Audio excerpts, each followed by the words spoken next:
नमस्कार everyone, I am doctor Megha और आज हम इस वीडियो में बात करेंगे सोरासिस के बारे में और सोरासिस से जुड़े हुए मेटाबॉलिक डिसऑर्डर्स के बारे में। यस, मैक्सिमम पेशेंट को जो सोरासिस से पीड़ित हैं उन्हें साथ में मेटाबॉलिक डिसऑर्डर्स भी होते हैं। अब मेटाबॉलिक डिसऑर्डर्स क्या होते हैं? जैसे डायबिटीज़ या थायराइड, ऐसे कोई भी डिसऑर्डर्स जो एब्डोमिनली केमिकल को रिलीज़ करके आपकी बॉडी में या तो उनका अमाउंट कम कर रहे हैं या ज़्यादा कर रहे हैं। तो मेटाबॉलिक डिसऑर्डर अगर आपको है और साथ में सोरासिस जैसा ऑटोइम्यून डिसऑर्डर जुड़ गया है तो आपको कैसे मैनेजमेंट करना है और कैसे सोरासिस को ठीक करना है, क्योंकि ये बहुत ही इंपॉर्टेंट रोल प्ले करते हैं। अगर ये साथ में ट्रीट नहीं करे जाते या इनके लेवल्स को मेंटेन नहीं करा जाता तो आपका सोरासिस अपनी ऑटोइम्यून डिसऑर्डर, जो आपको सोरासिस ऑटोइम्यून डिसऑर्डर के फॉर्म में हुआ है, वो रिवर्स नहीं होगा और करेक्ट नहीं होगा। साथ ही मैं आज अपने एक पेशेंट की फ़ोटोज़ आपसे शेयर करूंगी जिनको मेटाबॉलिक डिसऑर्डर भी था, मींस डायबिटीज़ थी। उनकी जो HbA1c था वो अप्रॉक्सीमेटली 8 के पार था। नॉर्मली 5.4 5.5 तक बॉर्डर लाइन होता है और वो 8 को क्रॉस कर रहा था। तो उनको साथ में ऑटोइम्यून डिसऑर्डर डेवलप हो गया, क्योंकि मेटाबॉलिक डिसऑर्डर क्या करता है, अगर आप लेवल्स मेंटेन नहीं कर पा रहे और आपको साथ में ऑटोइम्यून डिसऑर्डर हो गया है तो वो स्किन के सेल्स की ग्रोथ को एडवांस कर देता है। और जितनी तेज़ी से जो ऑटोइम्यून डिसऑर्डर फैलता है, अगर मेटाबॉलिक डिसऑर्डर आपको साथ में है, उतना किसी भी डिसीज़ में प्रोग्रेशन नहीं दिखता है जितना मेटाबॉलिक डिसऑर्डर्स के साथ ऑटोइम्यून डिसऑर्डर्स में दिखता है, क्योंकि ये सेल की ग्रोथ को प्रमोट करते हैं, तेज़ी से इन्फ्लेमेशन करते हैं और पूरी बॉडी को इफ़ेक्ट कर देते हैं। और आपको पता भी नहीं चलेगा कि कब छोटा सा पैच था और वो अभी पूरी बॉडी में फैल चुका है।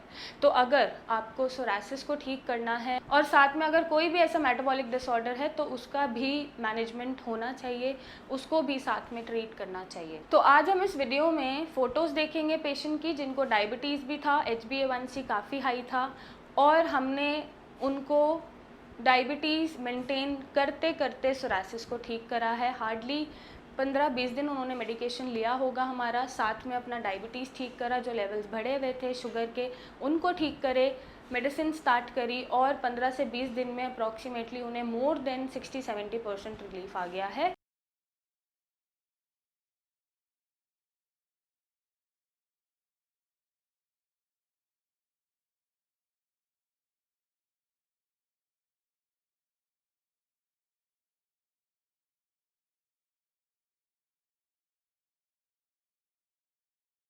ये फ़ोटोज़ देखकर आप अंदाज़ा लगा पाएंगे कि रूट कॉज को पकड़ना, फाइंड करना और उसके अकॉर्डिंग ट्रीटमेंट लेना कितना इम्पॉर्टेंट होता है।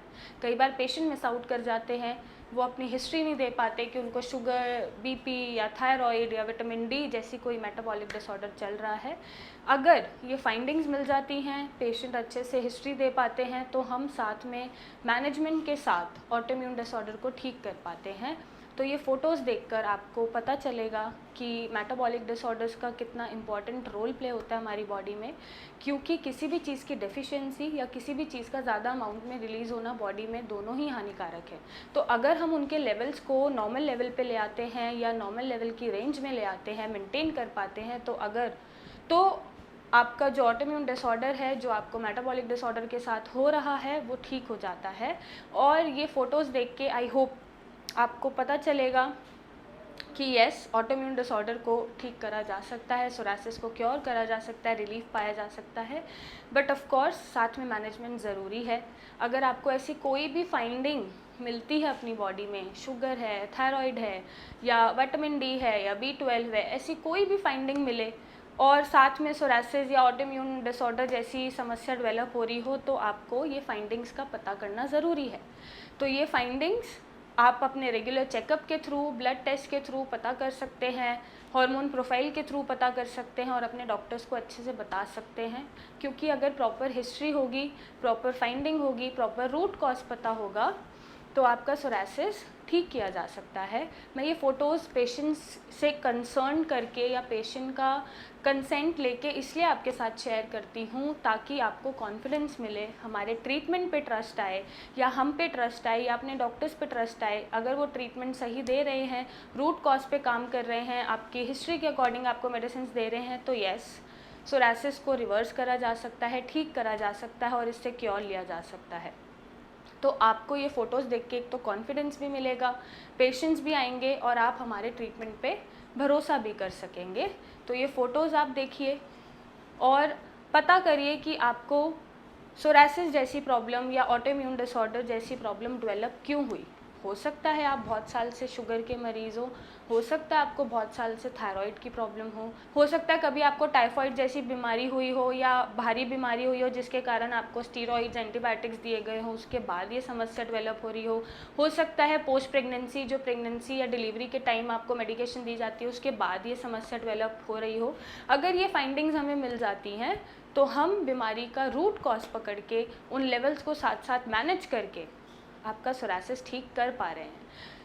अगर आपको कोई भी समस्या है सोरासिस से रिलेटेड या विटिलिगो से रिलेटेड तो आप हमें नीचे दिए गए नंबर पे फ़ोटोज़ भेजिए, आप हमारे डॉक्टर से कंसल्ट करिए, मुझसे क्लिनिक मिलने आइए और एक सही सल्यूशन लीजिए अपनी प्रॉब्लम का, क्योंकि इससे ज़्यादा पेनफुल सफरिंग और कोई नहीं होती है। Socially embarrassment, physically embarrassment, physical sufferings, बहुत सारी चीज़ों से पेशेंट को गुजरना पड़ता है। तो आप अपने डॉक्टर्स का साथ दें, उन्हें अच्छे से हिस्ट्री बताएं, उनकी बात मानें और उनकी गाइडलाइंस के थ्रू अपना ट्रीटमेंट कराएंगे तो आप अपने सोरासिस से लड़ पाएंगे और जीत भी पाएंगे।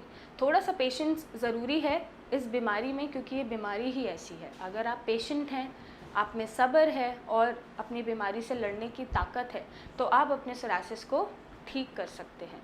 तो अगर आपको कोई भी प्रॉब्लम है तो आप मुझसे मिलने आ सकते हैं, मेरे डॉक्टर से कंसल्टेशन ले सकते हैं और हमसे बात कर सकते हैं। हम आपको एक राइट सोल्यूशन देंगे, राइट गाइडलाइंस देंगे। So thank you and take care.